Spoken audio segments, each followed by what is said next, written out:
You can, dude, how do you call it? Oh, what's it called? Hold on. You can talk, dude. You don't have to, like...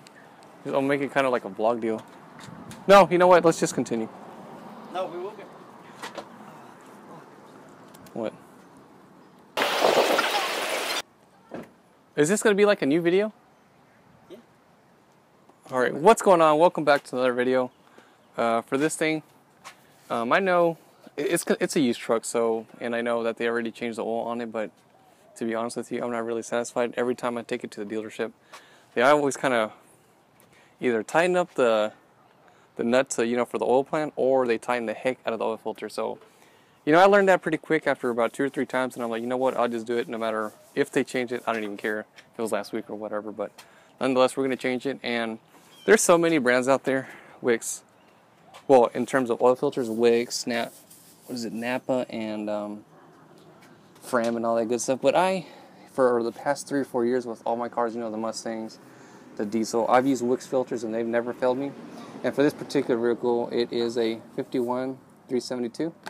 And for oil, I always go with Pennzoil full synthetic platinum.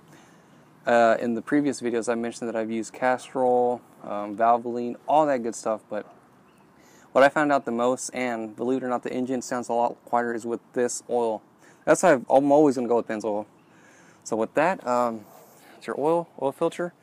And a little quick thing I like to do, especially if it's like a used vehicle, is like grab yourself some like mass airflow sensor cleaner and can I just spray it on the mass airflow sensor. So in this case, what I did was I just took it out, these 2 little T25 torque bit screws, and popped it out, sprayed a little bit of this. Don't go crazy on it, because there are some components that I'm sure it's safe, but I don't know, I wouldn't do it. Anyways, just spray a couple sprays on there and it should be fine. And I think that's it for just maintenance. The other thing I'm going to do on this truck is, later, probably like next week or something, is change out the transmission fluid. And what else? I think that's it. It's transmission fluid and maybe the differential and possibly the front diff. But I don't know. I still have to think. Well, I'm going to do it, but I'm not quite sure when. All right. And with that, let's go ahead and get this oil change started.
Do what? No, it wasn't too bad. No. You're talking about the exhaust install? Yeah. Oh, yeah. Anyways, all right, so we just finished, topping off with oil, and it's roughly 7.5 quarts, give or take. And keep in mind that we kind of have it, up in jack stand, so it kind of, I don't know. I'm not sure if the engine's, recessed backward or forward, but I think since it's level, I'm just going to assume it's, roughly there. But nonetheless, we got that taken care of. As far as the oil filter, you can either go 2 ways.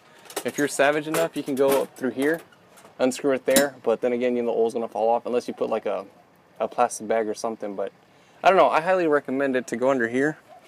And for simplicity purposes, we took off the entire skid plate. Here's the skid plate taken off. And by the way, it's not that heavy. It's probably like, I don't know, 15, 20 pounds. I think it's aluminum. Well, the only way to find out is I get a magnet, but since I don't got one, I'm not gonna do it. But you take these 4, I'm not sure the size of these bolts, but take these off and it should give you access to the oil filter. And once you get that off, Let's see under here. It's not too bad actually. I think here's an old oil. Let's take that away very carefully. I don't want to spill it. Okay, so here is oh darn freaking sun. Here it is right there. And the neat thing about it is these freaking engineers at Ford are just like, I don't know, blowing my mind. But when you unbolt that, you know how when you ever take out a filter, oil splashes everywhere? Well, they like designed a freaking tray that when the oil falls down, it'll go down this valley and down into your, pan or whatever. So that's pretty neat. That's really, really smart thinking there, especially for this thing. But there it is. I just use like a typical, oil filter screw-on deal. It's like a little vice grip almost looking deal. And it wraps around the filter. You tighten it down. And don't tighten it down too much. You don't really need to. The seal itself will kind of adhere to the engine. So that's it. I mean, it wasn't too bad. And again, I took it off first, just so I can show you guys. And also clean it down here. But that's it. It wasn't too hard. Pretty easy. I knocked it out in about 30, 45 minutes, just depending on if you have people with you, talking to you. Yeah, anyways, alright, so this is going to end the video. And again, I will be give a shout. Or tell you what parts I'm going to put on this. But I don't know yet. I still got to think about it. Anyways, if you haven't done so already, please subscribe to the channel and give me a big thumbs up. And with that, I'll see you later.